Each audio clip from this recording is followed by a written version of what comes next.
The sun had barely lifted its veil over Maple Creek, Georgia, when Naomi Ellis stepped onto the dew-drenched soil behind her farmhouse. The air smelled of wet pine and promise. In one hand, she held a worn garden spade, in the other a basket half filled with the tomatoes. This was peace, she thought, hard-earned and fragile, a kind of peace not granted, but built. She had chosen this land with precision, 5 acres of stubborn earth and whispering trees, far from the world's noise, and farther still from the shadows it cast on people like her. The ghosts of her past, 3 tours with the Army's Special Operations, no longer screamed at night, just murmured, faint, intolerable. Each morning began with a 5-mile run flanked by 2 companions who didn't just protect her body, they guarded her silence. Echo and Blitz, 2 Belgian Malinois bred for war, were more than dogs. They were elite military assets, tactical, calculating, and loyal beyond condition. Where others saw pets, Naomi saw soldiers, creatures trained to sense a pulse change across a football field, to read a man's intention before he even reached for a weapon. Together they had survived bomb craters, sniper fire, and the moral erosion of foreign battlefields.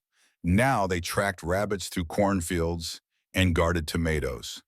And for Naomi, that was enough. Until it wasn't. That Tuesday, just before 9 a.m., the rhythm broke.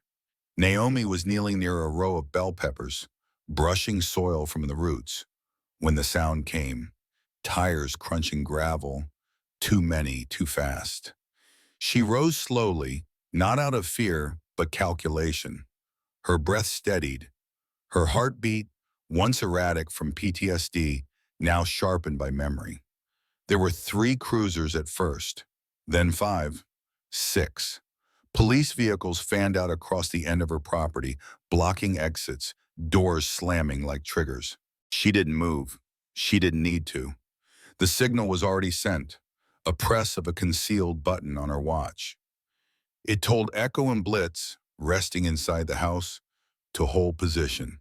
Silent, invisible, but alert. 6 officers exited their vehicles, all in tactical vests, the kind they didn't usually wear for wellness checks or routine questions. Hands hovered near weapons, faces unreadable, save for the one at the center. Lieutenant Colby Mercer. His name alone soured the air.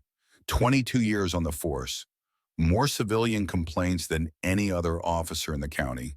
A man with the swagger of untouchable authority and the smirk of someone who had never once been told no by someone who looked like Naomi. They had met once before, briefly, when she recorded him berating a black teenager outside the town grocery store. She had filed a formal complaint 3 weeks ago. It had disappeared into silence. Now he stood on her land, his voice cutting the air with a mock courtesy. "Ms. Ellis," he called, smiling without warmth, "we need to have a little talk." Naomi didn't flinch. Her gardening gloves hung loosely from her hand now, a symbol of interruption. She scanned the perimeter, textbook threat assessment. Officers in a semicircle blocking all exits. No warrant visible, no paramedics, no emergency, just intimidation dressed up as protocol. "Good morning, Lieutenant," she replied evenly. "How can I help you?" Mercer's eyes narrowed. "We've had reports of suspicious activity on this property. We're going to need to take a look around." Suspicious, the most flexible word in the lawman's playbook. She had heard it her entire life, in airports, department stores, and schools. Today it had traveled to her front porch. "Of course," she said, her voice calm. "Just let me see the warrant." A beat of silence. Mercer's smile cracked. Behind him, a younger officer shifted nervously. Naomi caught his name tag. Monroe. He looked unsure, like he'd joined the orchestra only to realize the sheet music was forged. His gaze flickered to her, then away. That told her everything. "We don't need a warrant when we've got probable cause," Mercer barked. Naomi felt the first tremor of something deeper. Not fear, but anger restrained by training. She had negotiated with tribal warlords in the dead heat of Afghanistan, but it was on this Georgia soil, in gardening clothes, that her dignity was being tested, and she wasn't about to fail. "Lieutenant," she said softly, "you may outrank others in this town, but on this land, without a warrant, you're just another trespasser." Her words did not rise. They sank, like truth into silence. And somewhere behind the walls of her farmhouse, two disciplined shadows awaited their command.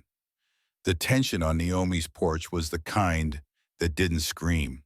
It tightened, like the air before a storm, heavy with something unspoken. Lieutenant Mercer held her gaze, but something in his stance betrayed discomfort. Perhaps it was her stillness. Perhaps it was the awareness, subtle, electric, that he was not in full control of the moment. Behind him, the officers adjusted positions, widening the semicircle, boots digging into the soil he had turned with their own hands that very morning. One stepped on a row of spinach, crushing it under the indifferent weight of state-issued leather. "You're obstructing a lawful investigation," Mercer said, his tone hardening. "If you're not hiding anything, why the resistance?" Naomi gave a slow, measured exhale. The script was familiar. Refuse obedience, and you must be guilty. Demand a warrant, you're escalating. Know your rights, you're a threat. "No one's resisting," she said, her voice steady. "But even in Maple Creek, the Fourth Amendment still applies." He didn't like that. Not just the words, but the calm with which they were spoken. Mercer took a single step closer, breaching the invisible boundary of personal space. "You think you're clever, Ellis?" he muttered, just low enough that only she could hear. "You think that uniform you wore overseas means something here?" She didn't answer, didn't blink. Her silence became its kind of defiance. To her left, Officer Monroe looked increasingly uneasy. His hand rested near his holster, but not out of aggression. It was a nervous reflex. His eyes darted between Mercer and Naomi, then down to the flattened greens under his colleague's boots. "Sir," Monroe said hesitantly, "shouldn't we, at least, wait for confirmation from dispatch or—" Mercer snapped without looking at him. "You're not here to think, Monroe. You're here to follow orders." Monroe swallowed whatever courage had begun to rise in his throat and looked away. Naomi didn't blame him. Not yet. But the ledger was starting to form in her mind. Those who stood silent, those who stepped forward, and those who stepped too far. Two officers peeled off and began approaching her barn. "I do not consent to any search," Naomi called out clearly, her voice now elevated. "You are trespassing. Turn around." They didn't. One kicked over a basket of tomatoes with his boot. Red burst across brown earth like a wound. Another yanked open the barn door, whamming it against its hinges, and vanished inside. Her grip tightened slightly. Her mind calculated distance, angles, and response time. Not with fists or fury, but with clarity. She knew where the cameras were. She knew what they were capturing. She knew which backups were already uploading to the secure cloud server she'd configured months ago. Not paranoia, preparation. Another officer strode toward her garden shed. Naomi turned slightly, tracking him in her peripheral visional. He glanced around, quick, practiced, and reached into his pocket. She watched as his hand disappeared inside her storage bin, just for a moment, then closed it again. Her chest went still, not with fear, with confirmation. They weren't here to find something. They were here to place it. Mercer was still watching her, hungry for a crack in her calm, but her expression was granite. Her heart slowed, not sped. Her grandfather's voice came back, sharp and useful. "Let them talk. Let them threaten. Let them underestimate you. Then remind them, without raising your voice, why you wore the flag and they wore a name tag." Mercer took another step forward, smirking. "We'll be checking your house next." Not without a warrant, Naomi replied. If you resist, that's obstruction. And if you plant evidence, that's felony misconduct. His eyes flinched at the word plant. Just enough. He was still bluffing, but he was beginning to realize she wasn't. A low hum vibrated in her pocket, her security system silent alert. Media notified. Backup triggered. Outside presence approaching. Perfect timing. Because at that moment, tires crunched gravel again. Slower this time. All eyes turned toward the road. A white van. Channel 5. The words Lana Trin, investigative reporter, are printed neatly on the side. The door opened. A young Asian woman with a high ponytail stepped out, camera already rolling. Good morning, she said clearly. Can anyone here tell me why half of the Maple Creek police force is surrounding a decorated veteran's property without a warrant? The air shifted. Mercer stiffened, and Naomi, still rooted, still quiet, finally allowed herself one breath of satisfaction. The shadows had stepped into the light. Lieutenant Mercer's face twisted, not in confusion, but in calculation. He hadn't expected a camera this early. That much was clear. The media presence hadn't been part of his script. The reporter, Lana Trin, didn't flinch as two officers moved to intercept her. She kept her stance firm and her voice measured, even as their uniforms loomed. I'm standing on a public access road, she said calmly, and I have a legal right to record any activity in plain view, especially one involving law enforcement on private property. Her words were clear, confident, and loud enough for Naomi to hear from across the garden. Lana didn't know it, but she just widened the battlefield and shifted its balance. Mercer glanced over his shoulder. His officers hesitated, unsure whether to challenge the press. None of them seemed eager to become the face of a lawsuit or a viral video. He turned back toward Naomi. This won't help you, he muttered, eyes narrowed. Bringing in the press? You think that changes what we're authorized to do? Naomi didn't answer. She didn't need to, because the next move wasn't verbal. It was silent. She raised her right hand to waist level, fingers forming a subtle signal. Not a full gesture, just enough to be seen from the corner of the living room window. A pause, a breath. Then the front door creaked open. Echo stepped out first, light-footed, amber eyes locked forward. Sleek, silent, precise. Blitz followed, bulkier, darker, but equally disciplined. Together they moved like a current, measured, fluid, and unstoppable. The energy shift was immediate. Mercer's bravado faltered. His hand twitched toward his holster but stopped midway, uncertain. The officers froze, their gazes snapping to the two dogs now descending the porch steps with clinical coordination. They didn't bark. They didn't growl. They positioned one flanking left, the other anchoring Naomi's right side. Their black tactical vests bore insignia no civilian would mistake. Special Operations K-9 Unit, U.S. Army. The message was unmistakable. These weren't pets. They were military. Jesus, one officer whispered. Even Monroe, young, tense, still unsure which side of history he was standing on, took a slow step back. Naomi didn't move. Echo, Blitz, hold. The dogs obeyed instantly, pausing in formation, muscles taut but still. Their training was designed not just to protect, but to restrain, controlled presence, the kind that spoke louder than shouting ever could. Mercer's face contorted into something between alarm and irritation. You're using military dogs to intimidate law enforcement. Naomi's voice was as steady as a level rifle.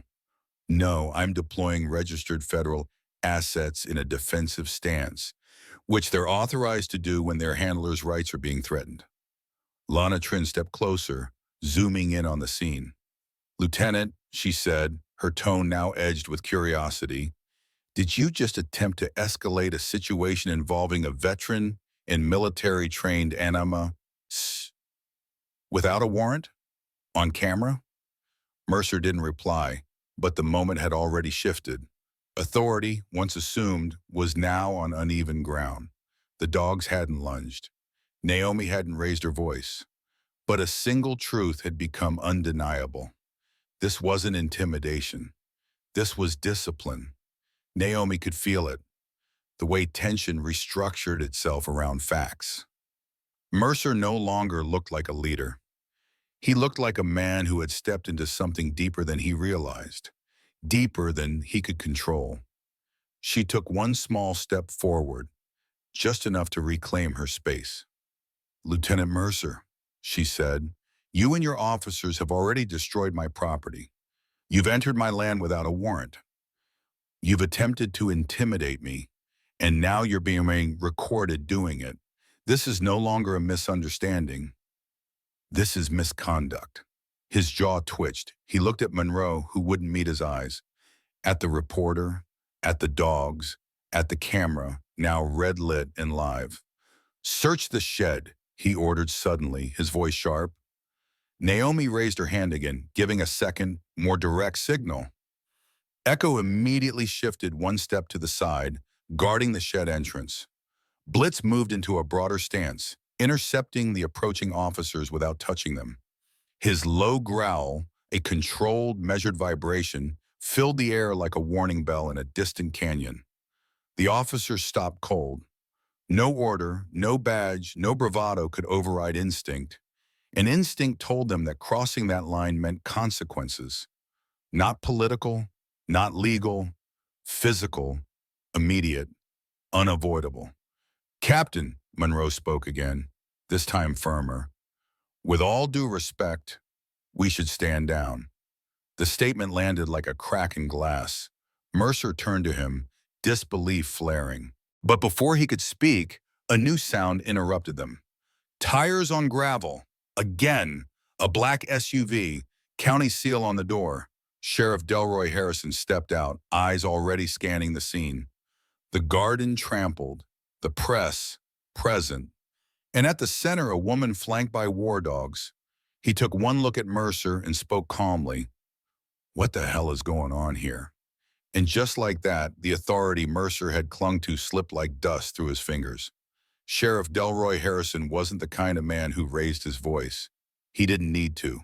His presence waited, earned not from bluster, but from decades of stepping into rooms and seeing them. And what he saw now wasn't hard to interpret. 6 armed officers standing in a half circle around a lone woman and 2 military-trained dogs.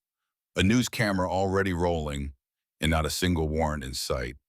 He walked calmly toward the scene, his boots crunching over what was once Naomi's herb garden. "Lieutenant Mercer," he said, voice dry as gravel, "you mind telling me why I was just called about an unauthorized high-risk search on private land?" "Without paperwork, without protocol." Mercer shifted, hands behind his back now, performing professionalism too late. "We received reports of suspicious activity," he replied, eyes narrowing. "We were acting on probable cause." The sheriff stopped 5 feet from him.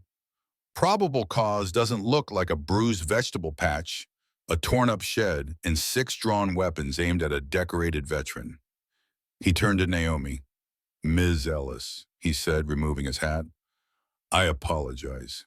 This wasn't cleared through my office, and it damn well should have been." Naomi nodded once, her voice cool and composed. "Thank you, Sheriff. I've already recorded the encounter. The footage is being streamed to multiple backup servers and to my attorney." Sheriff Harrison gave a small nod, eyes briefly flicking to the silent camera held by Lana Trin. He understood the game. Transparency was no longer a luxury. It was the only shield that meant anything. "Lieutenant," he said, turning back, "you're ordered to stand down, right now. Return to the station and wait for further instructions." Mercer's jaw clenched. "Sheriff, with all due respect, we may have found contraband in the shed." Naomi interrupted quietly, her voice like glass cutting through fog. "He means the object your officer placed there 10 minutes ago." The sheriff's gaze snapped to her. "Placed?" Yes, she said. I have infrared security footage. Clear angle. One of his men reached into his pocket and left something inside my storage bin. I haven't touched it, but the timestamp's locked, and your office is copied on the upload. A long silence followed. One of the officers, Delaney, the one who had rummaged through her tools, visibly stiffened. The sheriff exhaled once through his nose slowly. Then, Monroe, the younger officer, straightened as if summoned. You saw it? There was a pause, then a nod, reluctant but firm. Yes, sir, I did. And in that moment, the cracks in Mercer's armor became fault lines. He turned sharply toward Monroe, eyes flaring. You little... Watch your tone, Lieutenant, Sheriff Harrison warned. You're not in charge here anymore. Two more squad cars rolled up. Deputies, uniformed under the county's jurisdiction, not the town's. Naomi saw them take stock quickly, hands on hips, cautious but not hostile. One of them began taping off the perimeter. Mercer's voice dropped, barely audible over the rising hum of news equipment and the murmured instructions between deputies. You don't know who you're messing with, Ellis. Naomi looked at him, not with fear, but with something colder. Clarity. I do, she said, a man who used to rely on silence, and who just realized silence is no longer his ally. Just then, Naomi's phone vibrated in her pocket. Despite the cracked screen from earlier, she glanced down to see the message that had just arrived. Sentinel protocol, engaged. Local support en route. Her network. The quiet web of veterans she had helped build in the aftermath of injustice. The ones who watch from the margins, unseen, but never inactive. She looked toward the road. Two pickup trucks pulled in, driven not by authorities but by people she knew. Fellow veterans, a nurse from her old VA clinic, a former comms officer from Okinawa, a canine handler who still limped from a roadside blast. They parked at a respectful distance, stepped out, and stood. No banners, no slogans, just presence. And presence, Naomi knew, could be more powerful than protest. Sheriff Harrison watched the arrivals with an arched brow. Friends of yours? Brothers and sisters, Naomi replied softly. And they don't take orders from anyone who hides behind a badge. The sheriff nodded, then turned back to his team. Secure the shed, don't touch anything, and somebody get Delaney away from it. Mercer, still rooted to the soil he no longer commanded, muttered one last threat. This isn't over. Naomi didn't blink. No, she agreed, it's just begun. The sun sank low over Maple Creek, casting long shadows across Naomi's land. The deputies had secured the shed, Sheriff Harrison had returned to file his initial report, and Mercer, disgraced but not detained, had disappeared into his silence. But Naomi knew better than to exhale, because corrupt men don't leave quietly, and silence has teeth. By 1:42 a.m. the farm had returned to a deceptive stillness. Echo lay curled at the foot of Naomi's bed, Blitz alert by the window, their ears twitching at every unfamiliar creak. Naomi didn't sleep, not really. She had learned long ago that real danger doesn't announce itself with sirens. It arrives like fog. At 2:06, Echo lifted his head sharply. Naomi was already sitting upright. She reached for her tablet and pulled up the infrared perimeter cameras. Her breath stilled. 5 human heat signatures, moving in staggered formation through the woods behind her home. Too organized, too quiet, and too late for them to know the difference between prey and predator. Naomi tapped 3 commands: silent alert, night vision, activate protocol. The Sentinel network received her signal. Then she whispered one word: deploy. Echo and Blitz vanished into the dark. Outside, the intruders moved with military discipline. Gloved hands, suppressed weapons, one carrying what looked like a gas can. Their plan was clear: a fire to destroy evidence, a tragedy to silence a witness. A message, dressed in smoke. What they didn't know was this. Naomi Ellis had fought insurgents in Fallujah. She had survived ambushes on dust roads where the air itself could kill. And this was her land. As the men reached the back porch, Blitz struck first, silent, surgical, disarming the one with the can in under 4 seconds. Echo circled wide, intercepting another from behind. There was no barking, no chaos, just trained response. "Federal agents on the property," Naomi called from the darkness, stepping out with a full tactical stance. "Drop your weapons. You are being recorded." One man raised his gun. That was all the opening Echo needed. A takedown so swift it looked choreographed. The others froze. Headlights appeared on the road. Sheriff Harrison, 2 state patrol units. And Officer Monroe, face bruised, breath ragged, shouting as he ran. "They came to my house, beat me for testifying. My wife and child were inside. I had to get here." That was the final fracture. Within minutes, the intruders were surrounded and detained. Mercer was found trying to flee town by dawn. Delaney confessed. Evidence from Naomi's cameras and Monroe's bruised face told the rest. And the rest, the whole ugly truth, could no longer be buried. 6 months later, Naomi stood on the courthouse steps, flanked by Echo and Blitz, calm but firm as reporters gathered around.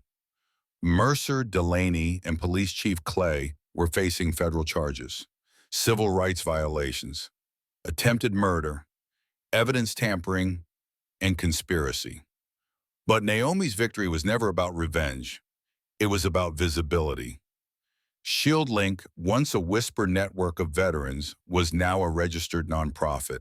It offered protection, legal aid, and surveillance tools to communities facing harassment. Echo and Blitz had become symbols across the country, not of force but of restraint in the face of corruption. Officer Monroe stood beside her, no longer in silence. His testimony had opened the door for 7 other victims to come forward. And Maple Creek, once just another quiet town, had become a case study in what happens when the system pushes too far and the people push back. Naomi said only this before stepping away. Justice doesn't arrive with noise. Sometimes it walks quietly on 4 legs. Sometimes it waits in the dark, but it always comes. Final takeaway message. True justice isn't loud. It's prepared. It's patient. And when built on courage and truth, it cannot be silenced.